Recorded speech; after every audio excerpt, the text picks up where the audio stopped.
Welcome to today's Explainer, everyone. Today we're unpacking a deeply emotional and honestly, just a profoundly inspiring story. It's drawn from a beautiful source text that touches on something so universally human, that deep feeling of isolation when we're in pain, and the incredible, often totally unexpected ways that relief eventually finds us. We're going to walk through a journey of patience, the real power of selflessness, and the reality of perfect timing. It's a very reflective journey, and I'm so glad you're here to experience it with me. So think about this for a second. In times of really deep distress, have you ever felt like absolutely no one understands you? It's a heavy, incredibly isolating feeling, isn't it? When the weight of the world is sitting right there on your shoulders, and no matter how much you try to explain it, people around you just kind of don't get the depth of your pain. Well, this is exactly where our story begins, with a heart that felt entirely alone in its suffering. Section 1 is all about late-night tears and prayer, finding solace in the quietest hours. Okay, let's dive into this. We're starting our journey in the absolute quietest hours of the night. That time when the rest of the world is fast asleep. But for someone carrying a heavy burden, it can actually be the loudest, most overwhelming time of all. Just imagine the scene described in our source material. It's late, the world outside is completely silent, bathed in this soft, peaceful glow of a full moon. But inside one particular room, that external peace, it's nowhere to be found. Instead, there's this stark, heavy contrast. The woman in our story is experiencing a darkness and just an overwhelming despair in her heart that feels infinitely heavier than the night sky outside. But she doesn't just sit there in that despair. She takes action. She actually channels her sorrow into these really structured steps of devotion. She wakes up for tahajjud, that's the voluntary night prayer. Then she performs wudu, the ritual purification, literally physically washing away worldly distractions. Next, she prays 2 rak'ahs, or units of prayer. And then finally, she raises her hands in tearful supplication. It's a beautiful progression, right? Moving from carrying that massive weight entirely on her own to physically preparing herself to hand that weight over to her Creator. And here is exactly what she says. "O Allah, people did not understand me. I couldn't tell anyone about my pain, but you know everything. Do not turn my tears away in vain." Her tears are just flowing endlessly, but right at the core of this heartbreaking plea is this unbreakable trust. She's fully acknowledging her isolation from people, but at the exact same time, she's affirming her ultimate connection to God. She trusts that He sees the tears that literally no one else understands.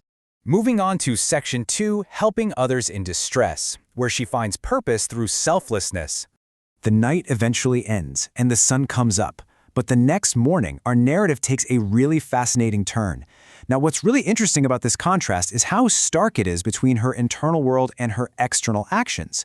On the inside, she's still in deep personal pain. Her struggles are completely unresolved. But look at her external action. She decides to cook and deliver food to a sick, elderly neighbor next door. She takes her own totally unhealed pain and deliberately uses it as a catalyst to bring comfort to someone else. So, when she arrives, the elderly neighbor is genuinely taken aback. She looks right at the woman and asks, "Daughter, you are in hardship yourself, yet you came for me?" This brief little exchange is so powerful because it shows that the woman's struggles were actually visible to others. She couldn't completely hide her pain, yet she pushed through it anyway, just to be of service. The woman simply smiles in response and says, "Your smile is enough for me. May Allah keep us all well." She isn't looking for praise here. She's finding her own spiritual reward and relief just in the simple act of making someone else smile. It's a beautiful reminder for us, really, that sometimes the absolute quickest way to soothe our own hearts is to care for the heart of another person. All right, on to Section 3, Divine Mercy at the Right Time, the Sudden Shift. So we move to the very next night, and things really start to pick up. Watch how this unfolds. She prepares for the tahajjud prayer again, standing in that exact same quiet night. But before she can even begin her prayer, a sudden phone ring totally shatters the silence. It's news from a job application she had submitted a long time ago. She got it. She has been selected. All that anxiety, all the fear, the isolation, it's suddenly met with this overwhelming wave of relief. And her immediate response isn't just joy, it's absolute pure gratitude. She falls immediately into sujood, the position of prostration, literally lowering herself in thankfulness.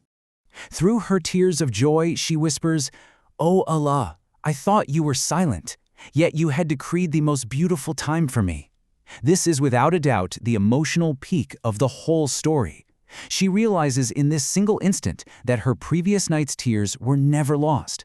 The silence she felt earlier wasn't abandonment at all. It was just the space being made for the absolute perfect timing of her relief. Let's move to section 4 and see how this builds. Core lessons and tawakkul. What we can learn from her journey. This story is essentially a masterclass in how to navigate our own personal hardships. The source text distills this into 4 really powerful truths for us.